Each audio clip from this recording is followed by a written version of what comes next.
Shalom everyone, and welcome to Biblical Hebrew 101. Today, we're diving into one of the most incredible stories in the Bible, the story of Pesach or Passover, and the Haggadah that guides us through it. Whether you celebrate it every year or just curious about this holiday, stick with me, because this is a tale of hope, resilience, and freedom. So, without further ado, let's begin. So, what exactly is Passover? Passover, or Pesach in Hebrew, is a Jewish holiday that celebrates the liberation of the Israelites from slavery in Egypt over 3,000 years ago. It's a time to remember how a group of oppressed people became free, thanks to some pretty dramatic divine intervention. The word Pesach itself means to pass over, and we'll get to why that's important in just a minute. This holiday lasts 7 days, and it's packed with traditions like eating matzah, that's this unleavened bread right here, avoiding chametz, leavened foods, and gathering with family for a special meal called the Seder. And that's where the Haggadah comes in. It's like the playbook for the Seder night. But before we crack it open, let's rewind to the story itself. Picture this. It's ancient Egypt. For centuries, the Israelites thrived in Egypt, descendants of Jacob, whom Pharaoh once welcomed thanks to Joseph, his trusted advisor.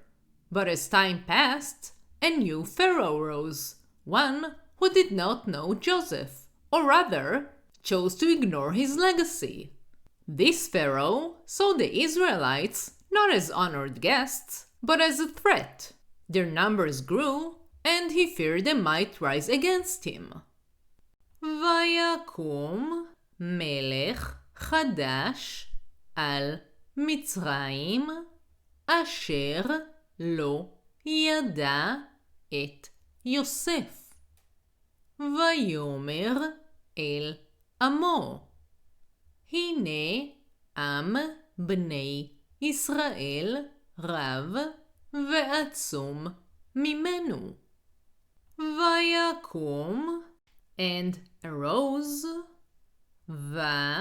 ויקום, מלך חדש, a new king, מלך חדש, על, over, על, מצרים, Egypt, מצרים, אשר הוא, אשר, לא, not, לא, ידע, knew, ידע, את יוסף, Joseph, את יוסף. ויאמר, and he said, ויאמר, אל, to, אל, עמו, his people, עמו, הנה, behold, הנה, עם, the people of, עם, בני, the children of, בני, ישראל, Israel, ישראל, רב, numerous, רב, ועצום, and mightier, ועצום, ממנו, than we are, ממנו. So he enslaves them, forcing them into brutal labor to weaken their spirit and control their population. וימררו את חייהם בעבודה קשה. וימררו, and they made bitter.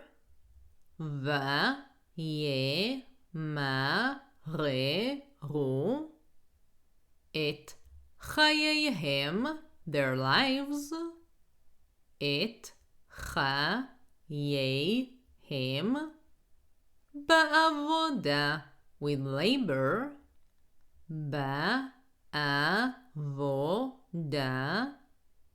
קשה, hard, קשה. When even slavery doesn't stop them from procreating, Pharaoh decides to tighten the screws even more. He orders all newborn Israelite boys to be thrown into the Nile River. But then comes a glimmer of hope. A baby named Moses is born.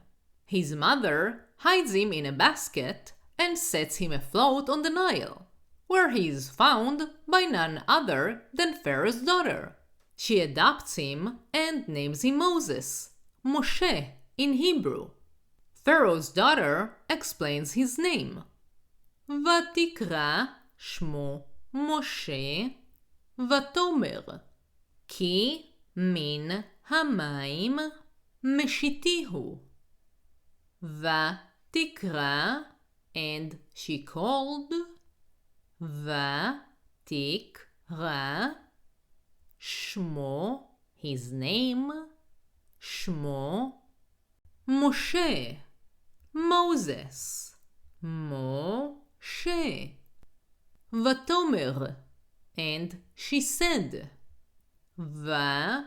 ותאמר, כי, for, כי, מן, from, מן, המים, the water, המים,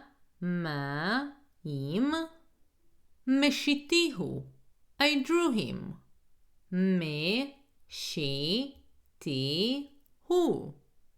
Moshe is being raised as a prince, until one day he is forced to flee Egypt after killing an Egyptian who was beating a Hebrew slave. Fast forward a bit, and Moshe, now grown up, has a life-changing encounter with God at a burning bush. God tells him, "Go back to Egypt and tell Pharaoh to let my people go."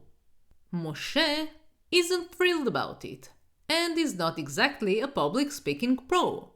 But with his brother Aaron by his side, he marches into Pharaoh's palace and delivers the message.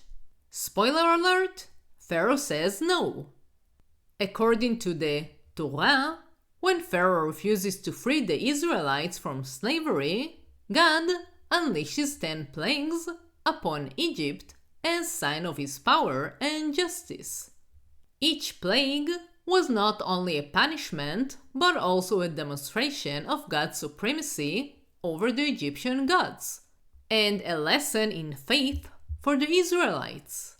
These plagues, recorded in the book of Exodus, Shmot in Hebrew, ultimately led to the liberation of the Jewish people from bondage. And these are the plagues. Dam, blood. Dam. The first plague struck the Nile River, turning its water into blood. All the fish in the river died, and the river stank, so that the Egyptians could not drink water from it. The next plague is frogs. In the Haggadah, it's called tzfardea, frog. tzfardea. An overwhelming swarm of frogs invaded Egypt, covering homes, fields, and even Pharaoh's palace. The next plague is kinim, lice. Kinim. The dust of the land transforms into lice, afflicting both humans and animals. The magicians of Egypt admitted defeat, saying, This is the finger of God. The next plague is Arov, wild beasts. Arov. A horde of wild beasts descended upon Egypt, devastating the land, except for the areas where the Israelites lived. The next plague is Dever, pestilence. Dever. A severe disease wiped out the Egyptian livestock while the cattle of the Israelites remained unharmed. The next plague is Shchin, boils. Shchin. Painful boils and sores broke out upon the Egyptians and their animals. The next plague is Barad, hail. Barad. A destructive storm of hail mixed with fire rained down upon Egypt. The next plague is Arbe, locusts. Arbe. A massive swarm of locusts consumed all remaining crops, plunging Egypt into a further ruin. The Bible mentions that there are so many of them that you couldn't see the earth. The next plague is Choshech, darkness. Choshech. A deep impenetrable darkness engulfed Egypt for 3 days. And just like the other plagues, in all places but those where the Israelites lived. And now we got to the last plague. Makat Bechorot, the striking of the firstborns. Makat, striking off. Bechorot, firstborns. The final and most devastating plague struck at the heart of every Egyptian household. This is the Passover moment. The Israelites are told to mark their doorposts with lamb's blood, so the final plague passes over their homes, sparing their firstborns. That night, Pharaoh's own son dies, and he finally relents. He tells Moses, "Take your people and get out." And just like that, the Exodus begins. The Israelites don't waste a second. They grab their stuff and go, so fast that their bread doesn't even have time to rise. That's the reason we eat matzah today. It's a reminder of that hurry to freedom.